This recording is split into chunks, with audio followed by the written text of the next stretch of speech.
para mag-qualify ka as state witness, dapat wala nang, kung wala ka, kung Hindi gagalaw yung kaso. hindi gagalaw yung kaso. Kumbaga walang testigo eh, 'di ba? Meaning you have to be, your testimony should be critical. Yes, parang gano'n. Kahit ano pa yung position Okay. mo, Congressman. Halimbawa, in this case, Cabinet Secretary. Kasi 'di ba, yung ano nila yung well, I do not kasi hindi ko naman din alam kung paano yung inano nila, pero siyempre 'di ba yung sa participation sa paggawa ng budget nandiyan diyan yung ano ng cabinet secretary. But then again, yung kanya kasing yung paggawa niya ng budget, pwedeng sabihin niya na hindi naman siya yung binigay lang sa kanya. Maaaring siya binigay lang sa kanya, binigyan lang siya ng pera for whatever reason, wala naman siyang inutos na magbigay ng na kumuha ng kickback. Pero hindi naman siya kasama dun sa nakikipag-usap, bigla na lang siya binigyan. Kasi yung kanila naman as cabinet secretary, pwede naman yung ginagawa nila yung in the line of duty lang naman na nagpo-propose sila ng budget. Yung pag-ano naman sa baba, halimbawa dito sa flood control, the way I see it, ang talagang crime dito yung yung ghost 'di ba?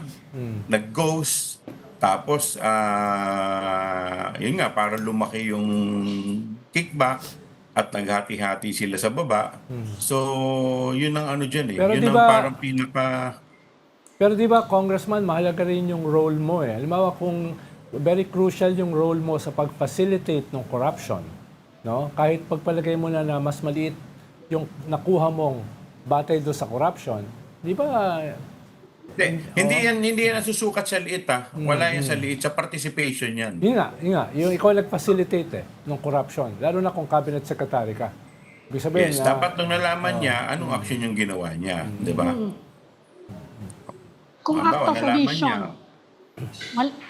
malaki bang liability kapag gano'n? Kung act of omission, halimbawa, he looks the other way. Kasi kung may nabanggit na rin niya na matagal na rin yung mga kalakaran dyan sa public works Kasi kung makikita ninyo dito sa kanila dun sa ako tingin ko for me ang medyo mabigat yung participation dito, yung talagang nasa babae. Yung nag-implement ng project. So, yun talagang nag-supervise dahil bakit ganun ang naging bakit ganun ang naging bakit nagkaroon ng ghost? Tapos another thing, yung talagang mga nanghingi. Tapos yung nagbigay. Yung mga engineer yon, hindi ba, Congressman? Yung mga nasa baba, yung may sila, yung mga nagche-check ng project na imbis na dapat inayos yung proyekto, biglang naging ghost. Siyempre sila yung nandun sa field Sila yung nakakaalam Sa laki ba naman ng Pilipinas, hindi mo malalaman din ng unless i-inspectionin niya kada engineering district ng cabinet secretary.